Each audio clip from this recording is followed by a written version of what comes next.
សម្លស្ងោរបែបនេះឆ្ងាញ់មែនតើបងអើយសម្លស្ងោរសាច់មាន់ជាមួយនឹងបន្លែរសជាតិចឹងអូនិយាយពីថាខ្ញុំចូលចិត្តណានិយាយទៅស្លបែបហ្នឹងខ្ញុំចូលចិត្តខ្លាំងស្ងោរចឹងថ្ងៃហ្នឹងខ្ញុំមានមាន់ស្រែបងខ្ញុំកាប់ភ្លៅមួយមកហើយមានការ៉ុត1មើមដលងប្រាំង1មើមជាមួយនឹងកូនស្ពៃបូកូមកដុំតូចអញ្ចឹងណាហើយខ្ញុំមានជាមួយនឹងផ្សិតខ្មៅអញ្ចឹងស្លបែបហ្នឹងស្ងោរហើយហូបនិយាយពីថាកែភ្លៀកអីអញ្ចឹងដួសមកស្លមួយចានហូបលេងនេះម្នាក់ឯងអូយឆ្ងាញ់មែនតើបងហើយសាច់មាន់ដាក់ទឹកត្រីញិចម្ទេសច្បាច់ក្រូចឆ្មាចូលតិចមកអូនិយាយថាឆ្ងាញ់អីឆ្ងាញ់យ៉ាងហ្នឹងទេ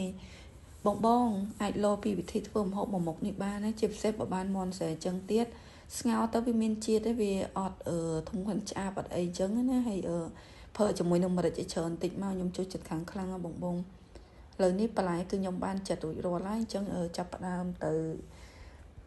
ច្រាមខ្ទឹមសអញ្ចឹងខ្ញុំប្រើខ្ទឹមសច្រើនតិចដែរខ្ទឹមសច្រាមវាទៅយកវាទៅពងជាមួយនឹងខ្លាញ់ដើម្បីឲ្យវាឈ្ងុយល្អ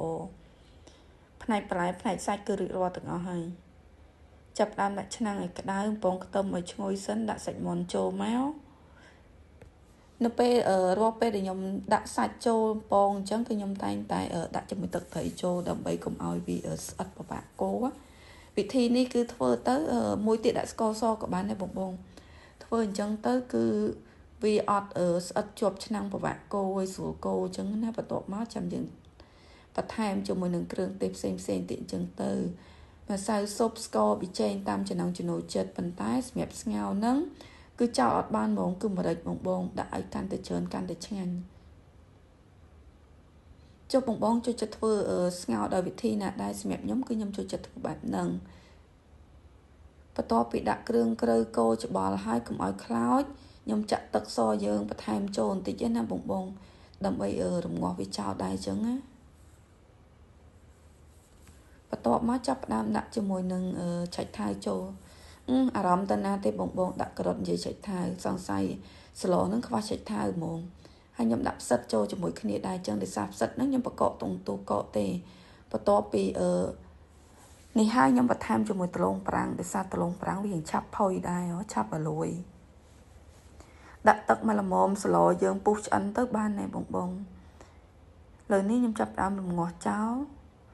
ក្រោយពីរងាស់ចោលមកគឺវាចាប់ផ្ដើមពុះល្អហើយអញ្ចឹងក៏ចាប់ផ្ដើមបន្ថែមជាមួយនឹងបន្លែផ្សិតបូកូយើងចូលអញ្ចឹងណា